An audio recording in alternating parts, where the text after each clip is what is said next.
Welcome to the GWA podcast on Grow With Angie. I'm Angie. If you have not been here before, thank you so much for joining us.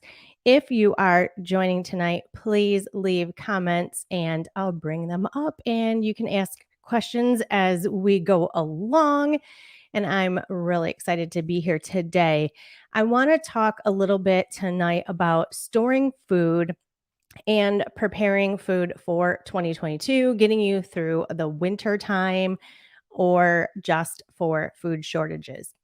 Now, I did a podcast 2 weeks ago and it really went over well. The conversation was really good. It seemed like everyone was just like really in on the conversation. Hello, Elliot, family of 7. I'm glad you're here because we're going to pick up where we left off 2 weeks ago. If anybody else is joining, please make a comment and I'll bring you up.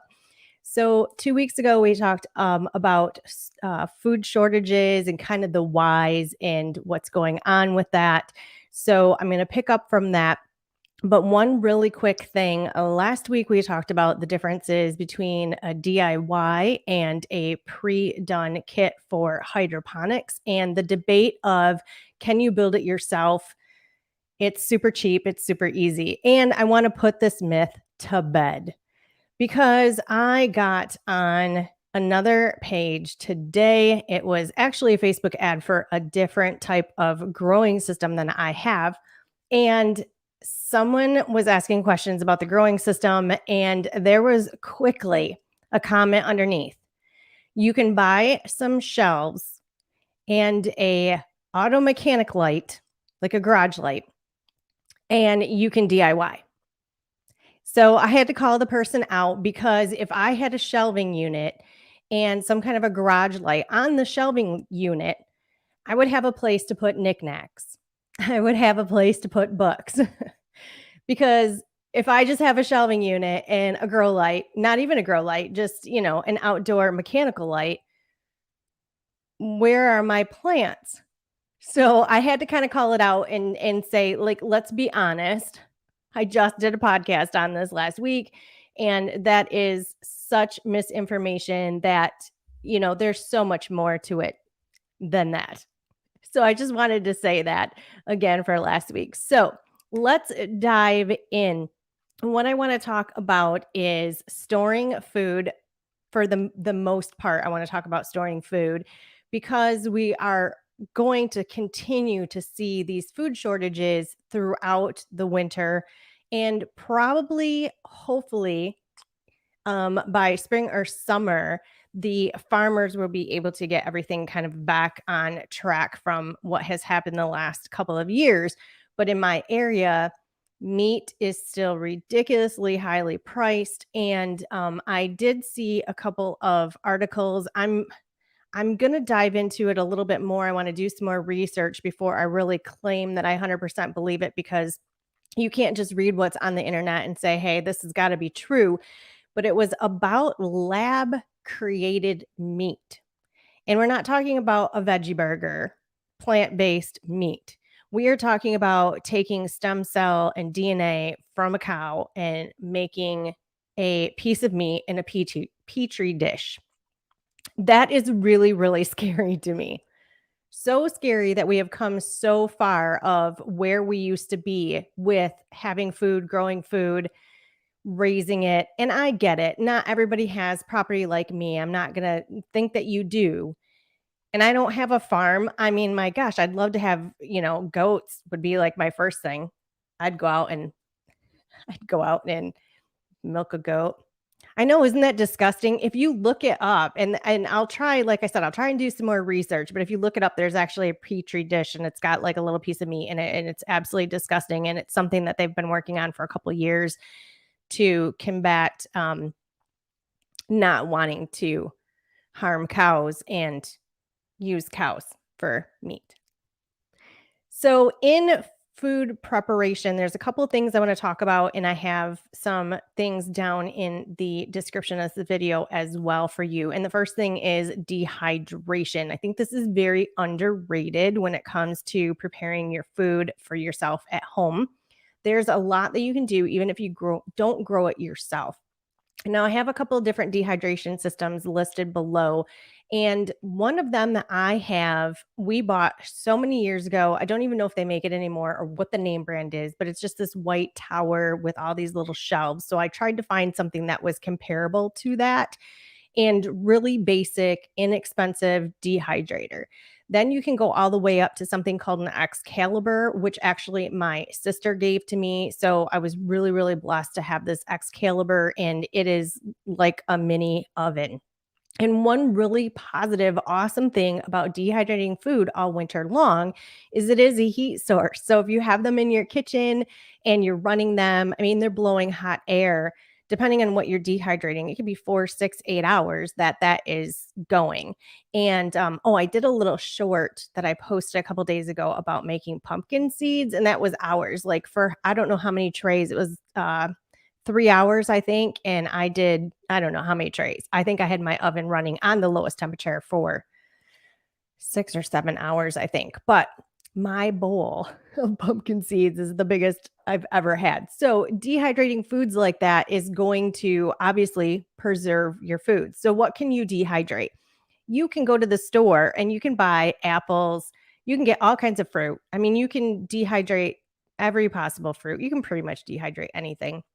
And you can also dehydrate meats, and then you're making your own jerky. They have jerky kits. And there's going to take a little bit of time to learn how to do that. Most of the dehydrators that you buy, they'll actually come with an instructional manual and like a little recipe thing. But I love doing fruit. I've done so many apple chips. And even if you dehydrate them and they're like, well, how do I store them? What can I do with them? If you have mason jars, which is actually another thing that's kind of been hard for some people to find right now is mason jars, but you can just put them in mason jars, put the lid on. There's no canning process to it whatsoever. You can put them in Ziploc baggies, and then I would store them in the refrigerator. But I would put them like in the middle of the refrigerator, in the middle drawer, not like down where the meat's at, because you don't want any humidity to get back into it. But just having it in the refrigerator, like our middle drawer is like where we keep our cheeses. And I've had a bag of apple chips in there for a very, very long time. And it's super great snack for your kids and any of your herbs. So if you go to the store, and this is a big problem too with like I grow my own dill, but when we're in the season of actually pickling foods, then the store has no dill. It is sold out so quickly. I mean, you got to grab it and then you're bringing it home and putting it in something to keep it wet, watering it because it's just fresh dill and it will rot. So things like that, and your cilantro, parsley, dill, trying to think of different things I've done, basil, I, anything that I've grown, I've also tried to dehydrate. Then you can either ground it up and use it as a spice, or you can leave it whole, like sage, those things that you can add to recipes later. Now I'm going to blow your mind with something that you probably don't think about dehydrating, and that is like green peppers, cucumbers. I'm trying to think of, I mean, these are things that we have done. So by taking things, onions, I mean, really anything, let's just leave that open. But if you take things like your green peppers, your red peppers, so if you don't have a garden right now and you just want to go to the store and pick up a couple this time, pick up a couple this time, run your dehydrator, you can either again put those in a mason jar, put them in a Ziploc. And when you're making soups, this is the best way to do it because you're not really going to pull the green pepper out after it's been dehydrated and soak it in water and just eat it. I mean, it's not like, you're going to slice it up and use it as a veggie dip.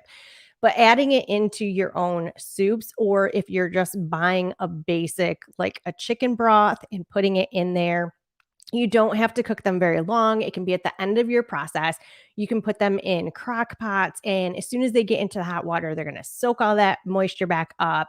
And don't expect it to be like a fresh green pepper, right? There's still some kind of a difference in it, in the consistency of it, but it's still really, really good. And it depends on how long you have stored them. But we've done this. It's for that type of thing, for any kind of chicken noodle soups or whatever, adding those veggies in later is awesome. Perfect. The other thing besides dehydration is canning, of course. And I because I'm always honest with you guys and I never lie about anything that I can or cannot do. I'm not going to get on here and say like I've been doing hydroponics for 20 years and I'm an expert. So, canning. My husband loves to can. I don't know if love is the word. He cans. So he actually is the canner. So the actual process of putting the cans in the hot water bath and sealing them, there is something to me that freaks me out when it's getting to the time and you got to let the steam out. It is to me like opening a roll of the cinnamon rolls, the Pillsbury. I don't know if you guys have a problem with that or if it's just me, but it's like that pop goes the weasel thing, right? And I'm sitting there holding that Pillsbury thing, like hitting it on the counter going, when's it gonna pop open? And I feel that way about canning, but we do it together and I prep and yeah, Elliot, I'd love to know if any of your kids do that. I'm like such a freak with that. But when you are doing different types of things for your canning, it can be the same thing, all of your peaches. I remember growing up and my mom did she did peaches and she did pears and there was always green beans, corn, there was always things that we had in our basement. We had like one little shelf in the basement and it was just things that she would can and we would have. And so I kind of like that tradition of having those things. Now, canning meat sometimes freaks people out because they're like, oh my gosh, you're going to can meat.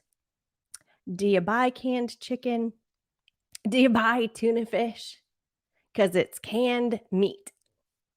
So you can do canned meat. You can get chicken. You can cook it up. You can can it. It's a little bit of a different process. And I know that only because I've seen my husband do it. And I'm going to share with you a little secret that my mother-in-law does, and we have adopted it, or she will bring cans over, actual canned meat and say, hey, I did this. She will go to the grocery store and she will buy the rotisserie chicken. You can buy a rotisserie chicken, and most of the time from the deli, it is way cheaper, especially now. It's way cheaper than buying just chicken breast or chicken thighs or, whatever you're going to do, whatever kind of meat you're going to do. For us, being on hunting property, there is some canned venison around. And if you buy those already pre-cooked rotisserie chickens, you have your spices, you have everything is already done. It's already cooked. So just plan a day and say, today we're going to can this meat, go to the grocery store, buy all of them, depending on how many you're going to do. Walk out with 4 or 5, 6 of those rotisserie chickens. You're having a big family dinner. Who cares? Bring it home and can it because it's already done. It's already cooked and it's already spiced and it's already perfect. And then you can shred it up and you can use it later. So canning it is you're going to grab it and you're going to use it for, we do it a lot for shredded taco meat.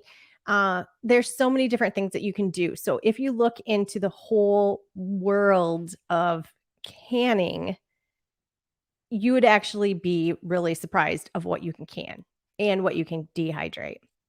And then also the spices is, like I said earlier, about taking and dehydrating different herbs. So you can even if you're growing them, if you want to grow like little potted ones, you can do them on windowsills.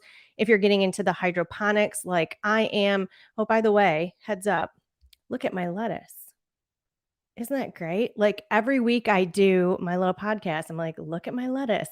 It's doing really well. And I added a fan and it's doing wonderful. It's the only thing I'm growing right now. So I'm kind of in love with my lettuce because everything else is resting and bug free. But any of your herbs that you can go out and buy, you can dehydrate them. And if you think about when you go to the grocery store and like those little McCormick spices, holy cow, try and find pickling spice, right?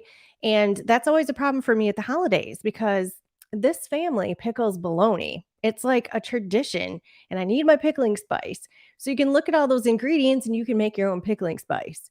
And a lot of the herbs at the grocery store, they'll either have them in those little plastic tubs and they'll be hanging in the refrigerated section, Or you can buy some in the potted plants, like basil. You can get a little potted plant. Just bring the thing home, sit it in a windowsill, take care of it, see if you can grow it, and then dehydrate it. And then you can add it to tomato soups and spaghettis and stuff. So that's something that you can actually be constantly keeping and replenishing your stock when you're doing your own herbs. And I think, like I said 2 weeks ago, that there is that whole stigma on, preppers. And I said before, I'm not telling you to build a bunker. I'm not saying that, the apocalypse is happening and, Walking Dead is going to happen, right? But there's still this sense of I did it myself. And in my video where I make cornmeal, which then I can make into cornbread mix, that is a little bit of a process.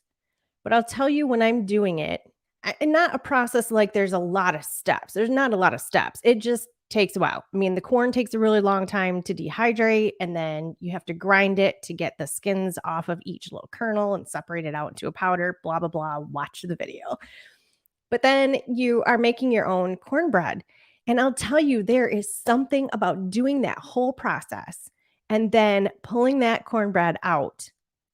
And you know that from step one of I either grew the corn, which would make it even more amazing, to I went to the farmer's market and bought corn, and you make this. The whole process makes me feel Little House on the Prairie. Like we've gotten so far from those things. And, if I had kids and I don't have children, that's a nice little thing about me. If you guys don't know, I don't have any kids and we won't be able to, so we can't have kids. And if I did have kids, that would be something that I would just cherish to teach them those old values. And I think I would, and we lose power at my house all the time, and it makes me mad because it's not scheduled. But I would be one of those parents that would say, we're going 12 hours without any power. You could do it, wake up morning, go, and you have power, so your refrigerator is going to be fine. Just don't tell the kids. But everything else, shut everything else. Tape up the light switches if you want to, right? And teach them what it was back then and how it wasn't just grabbing a frozen dinner or whatever it is you're eating, that there was some work to get the food. I have to go out and I have to feed the chickens to get the eggs to then make eggs. So it's just this big process. But anyway, I digress. So another thing for storing or prepping your own foods is making your own bread or baking your own bread. Hold on just a second. And I got to use my little Grow With Angie Yeti that my husband made me anyway. And I have a little Irish cream in there tonight. But don't tell anybody. So baking your own bread is actually another really cool thing that I like to do. And I have totally not done it all summer long. I've been so wrapped up with all the hydroponics and doing YouTube and doing videos and doing all this other stuff that I've kind of fallen off doing some of the other things that I did regularly. So baking your own bread is, again, super duper easy.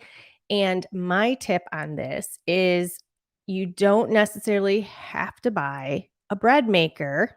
I mean, you can do it in the oven. Let's just say that. You don't need a bread maker. You can do it in the oven. But my trick is a bread maker, but not the whole process. And I think I put one in the description too of something that is similar to what I have. But the bread maker that I have, I got at a garage sale. And I'm going to tell you, garage sailing, especially for canning, going back to canning jars, canning lids, the rings, you can't really use the seals again, but just the canning jars and stuff. I mean, there's so many people that they tried it, they didn't try it, they're older, they're retiring from it. So I got a bread maker from a garage sale, and the person said, oh, it mixes and it works really, really well, but I don't know if the temperature or the thermometer is right on it. It doesn't heat up enough and it doesn't bake the bread all the way through. And she said, I don't know if there's problems with it. And I think it was like $5. I was like, well, maybe I can play around with it. Maybe I can fix $5 for this big, huge bread maker. So this bread maker is now my best friend, and I have had it for, I think, gosh, I want to say 10 years.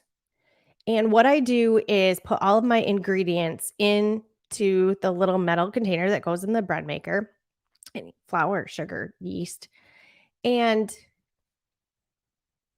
oh, well, thank you so much. I'm just glad that you came. I love seeing you A Train here. And if you didn't hear through the grapevine, I am taking a little break from Clubhouse, but I will see you around. And I'm so glad that you were here for me. And well, you can watch it on the playback, but you go spend time with your family. So with the bread maker, you're going to put all of your ingredients into that metal container, and I let it do like the whole kneading and spinning thing, because that's like a lot of work, right? If you're going to hand knead all of your bread. And so I let it do all of that. And then I let it rise like maybe about halfway inside there. And once it starts to get a little bit puffy where I can really kind of get it to fall out, then I'm going to put it into a bread pan. And I used to use glass, but we just bought a whole bunch of the cast iron. So going into the winter, I'm going to be doing cast iron, and I will let you know how that goes for the bread. But I think making bread is a really good idea. You're going to have to eat it a little bit faster because you're not going to have the preservatives in it that are preservatives in the bread from the store. But another way to actually store that is you can freeze your bread. When you're going to freeze your bread, make sure you either double or triple bag it, because the worst thing is freezer burn for your bread. The other thing is keeping bread in your refrigerator. And had never done this. And just because of where I live and the drive to the grocery store, just on a normal everyday basis, when I buy bread, I buy quite a few at the same time, quite a few, 3, 4 at the same time. And I just store them in the refrigerator, and it's been great for actually, making the bread last longer. But I promise this winter, I'm going to be making my own bread. I'll try and do a video on that as well. So going back, we have the dehydrating, canning, making your own spices, dehydrating or making your own spices, and then making your bread.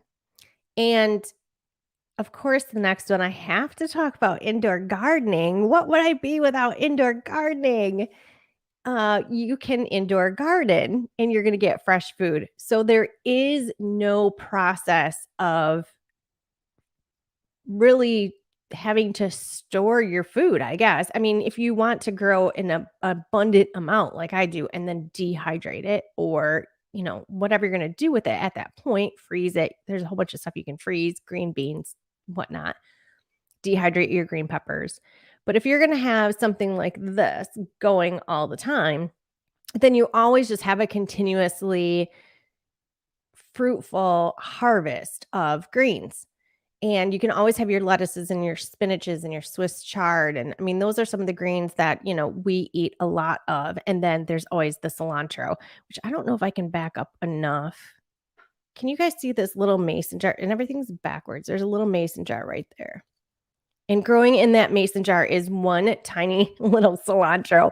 Right when I was taking everything apart and I decided to pull the AeroGarden, everybody said that the aphids didn't like marigolds, and my AeroGarden was all marigolds, and the aphids had no other place to go. They went to the marigolds. So those all got pulled, but there was one little baby cilantro and I couldn't help myself. So it is in what we call a crap key, which is just in water in its little growing media. But I have it by the grow light because, we go through so much cilantro. I just couldn't throw that little baby one away. But there's so many different ways of growing inside. If you've watched any other videos, you guys know all of that. But having that as just a continuous food source and not having to run to the store, or if things are out, or you go to the grocery store and all the spinach is bad. I mean, that's like we get the green mix, or we used to, haven't bought them in a while, but you go and you get the green mixes and they're mushy and they're disgusting. And yeah, that's that. So one of the last things, so those are all the different things that you can do as far as different ways of storing food or having that type of food if you're growing it or dehydrating it, everything that we just talked about, canning. My other tip that I want to share, and I have done this for years, and I always share with you guys things that I've done. I'm not just going to make something up, right? Well, you would think not, but I don't. This time of year is one of the best times to start storing foods. And I'm not just saying that because like, oh, we're going into winter for my season. I don't know where you guys are watching. It might be something different for you. And even with the way that things are going with prices and all of that goes into it. This is still something that I do all the time because I love a good sale. And if something is on sale, does it mean you can buy 10? This was always a joke with my dad in the dollar store, which I will take a moment during my podcast to say happy birthday to my father, who was one of the most influential, wonderful people in my life.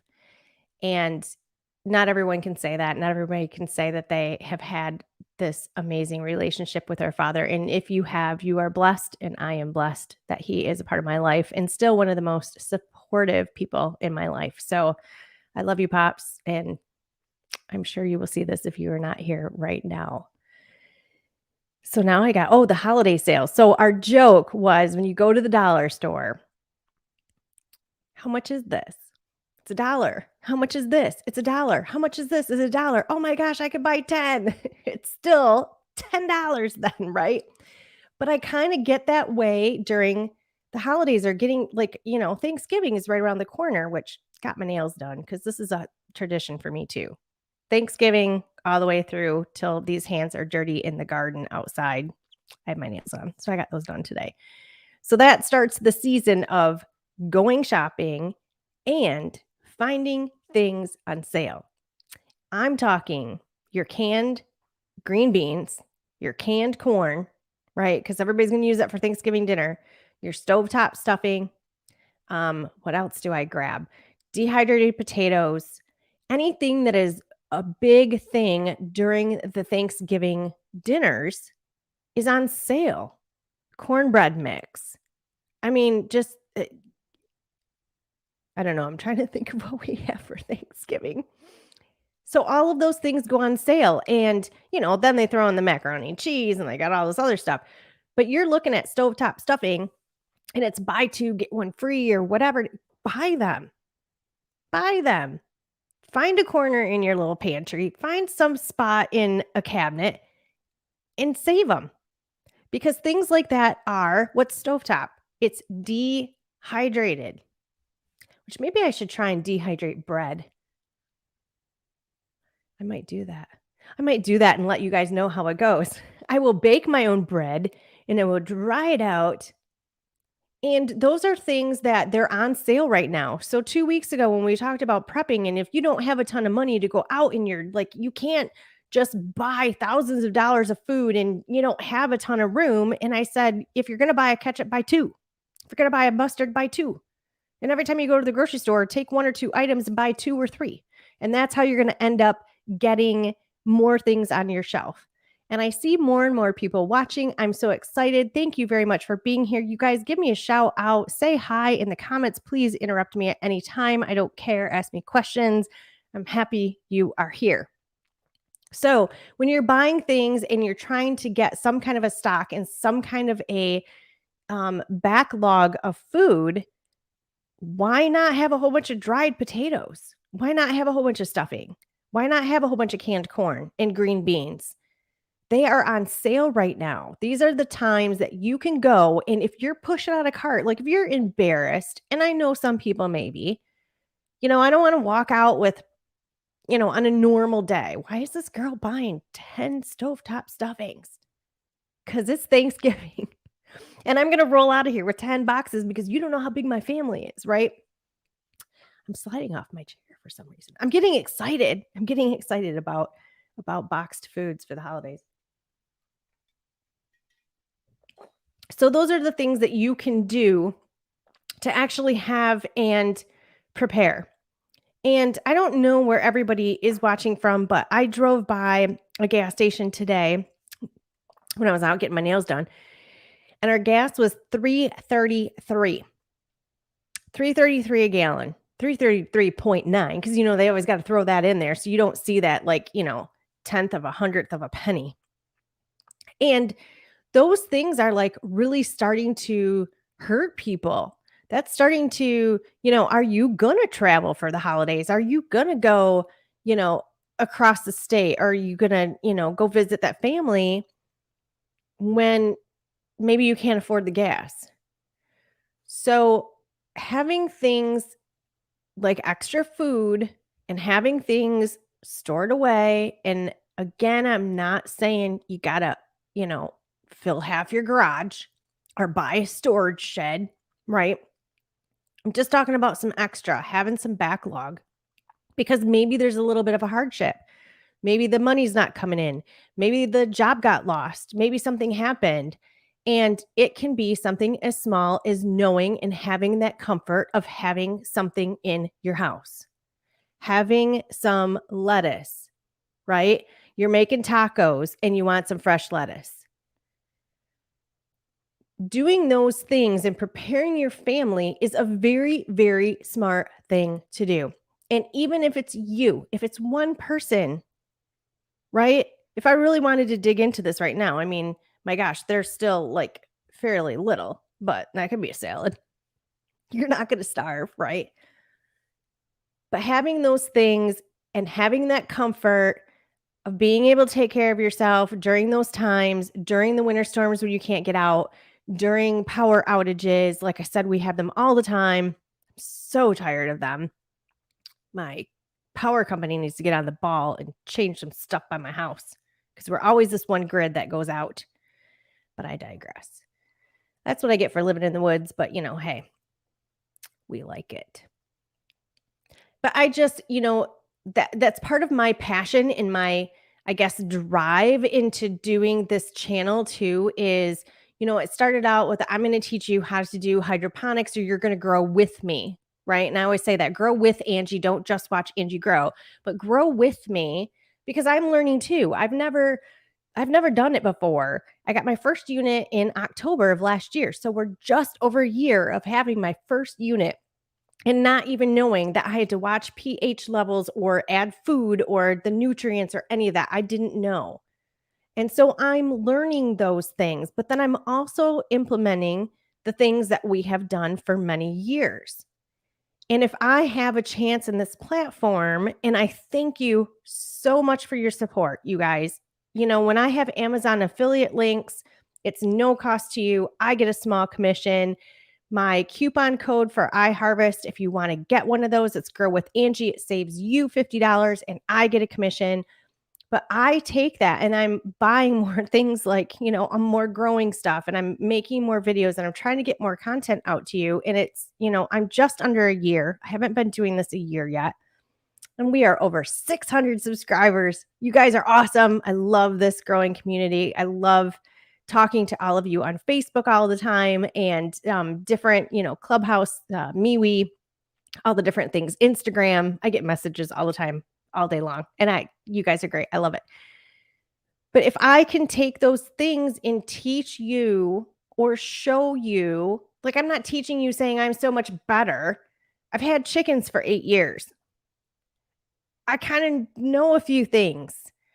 So if I can teach you and help you as a beginner do certain things of homesteading and starting to think that maybe we can't always rely on the grocery store. I mean, we learned a lesson, right? This last 2 years, we learned the lesson that maybe we needed to learn, that it might not be there, or we can't get there, or it's closed.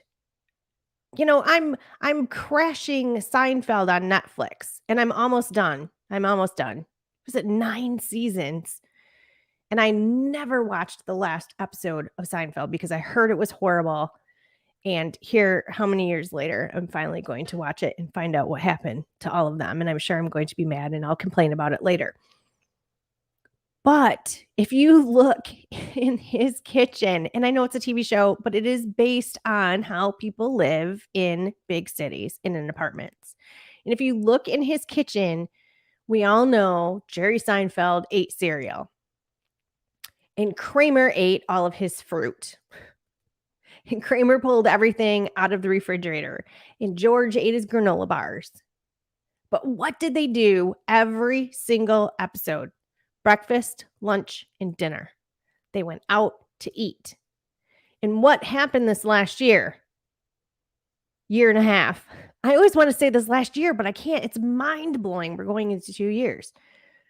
Wherever you are in the world, whatever is going on with your state or your country, restaurants closed.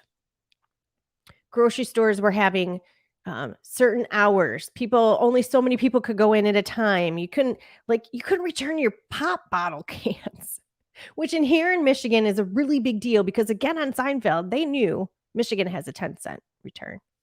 And that was a big episode. And that one always makes me laugh because they're trying to figure out how to make money on their pop cans. There were things that happened that we never thought we would see in our lifetime. And in that, it really made me think, I am about homesteading and I am about chickens and I am about doing all these things. And it's just something that I have been doing and progressively adding more and adding more and adding more and adding more to it. So if I can get that out and I can teach you anything, if you learn anything, please mention it in the comments. If you have questions, please ask. I know I don't want you guys to feel like you're interrupting my rants. If you can do one little thing to not have that pressure come at you again and not have that feeling of helplessness, I want you to try and do it. I want you to maybe get a dehydrator and go to the store and buy some apples and cut them up and add a little lemon, put them in a bowl, add a little lemon. Will stop them from turning brown. And do something like that as just a step one. Say, I'm going to do this. And now we've got this snack. Or bananas are another one. They just take a really long time to dehydrate. But I mean, you think about your little fruit mix with the nuts and there's apricots and you can do all those, right? So you're going to start trying to do that. And then you can kind of maybe try and can. And there are ways to can without the big, huge canners. There's a ton of different things that you can do. So I'll try and get into that. And also, I'm going to try and put up a video. I haven't edited it or anything, but my husband again, because I have super husband. He makes our laundry soap. And I think I talked about this 2 weeks ago that he makes our laundry soap and we spent like $60-$70 on everything. Maybe it was more, 80. I'll say 80 to be on the happy side. And it's 10 years since we bought laundry soap because we make it ourselves. All of those little things, learning those little things and taking that into your family and teaching other people how to do it is going to make you feel safe and secure in your home. And then not only can you teach other people, but maybe do a lot of it. The cornbread mix, it's the actual corn meal, and then you add, your flour and your sugar and make it into cornbread. You can give those away as gifts. You can give them to your friends. My mom actually makes hot chocolate mix, which I think is a really, really cool idea because, when it's in the middle of the winter, it's cold and you want something to make yourself feel better, you can just make yourself some hot chocolate. And how much better does it taste when you made something yourself? But if you have to go to the store now during Thanksgiving and Christmas when all of this food is on sale. And even though the sale price is maybe not what it was last year or the year before, it's still going to be better than it will be right after the holidays. So I hope that gave you some encouragement, again, for different ways to store your food and prepare your food. And again, it is the dehydration. I have my little notes over here because, I ramble. So I got to keep myself on track. So it's the dehydration, which you can do in your oven too. If you don't want to do it in a dehydrator, you're just going to run your oven for a long time. So we have propane where we are because we're out in the middle of nowhere. So you got to, watch your propane tank. And then, of course, if you're using gas, it's, could make your gas bill go up. Where dehydrators are electric, and they don't make your electric bill go up. I mean, it might be like $1, but they don't run very high on that. So the dehydration, the canning, also dehydrating your own spices or your herbs to make your spices. So making your own spices, making your own breads. And then your indoor gardening, of course. And then storing food, buying extra food during the holidays when things like stuffing and dehydrated potatoes and canned goods are on sale, because those are things that you can put in a pantry and you can set off to the side for when you need them later. So I want to thank you for coming to another episode of the GWA Grow With Angie podcast. And I got another really cool Amazon product review coming for you guys tomorrow. That video is going to drop tomorrow. And I got some other things I'm going to start recording. I'm going to do show you guys what my units look like now, because there's nothing in them. So I'm going to show you the process of how I took those kind of apart and cleaned them, and how I'm going to get them started again so we can grow all over again. And that's the exciting thing, is homesteading never, ever stops. So we will catch you guys on the next episode. I'll see you next week.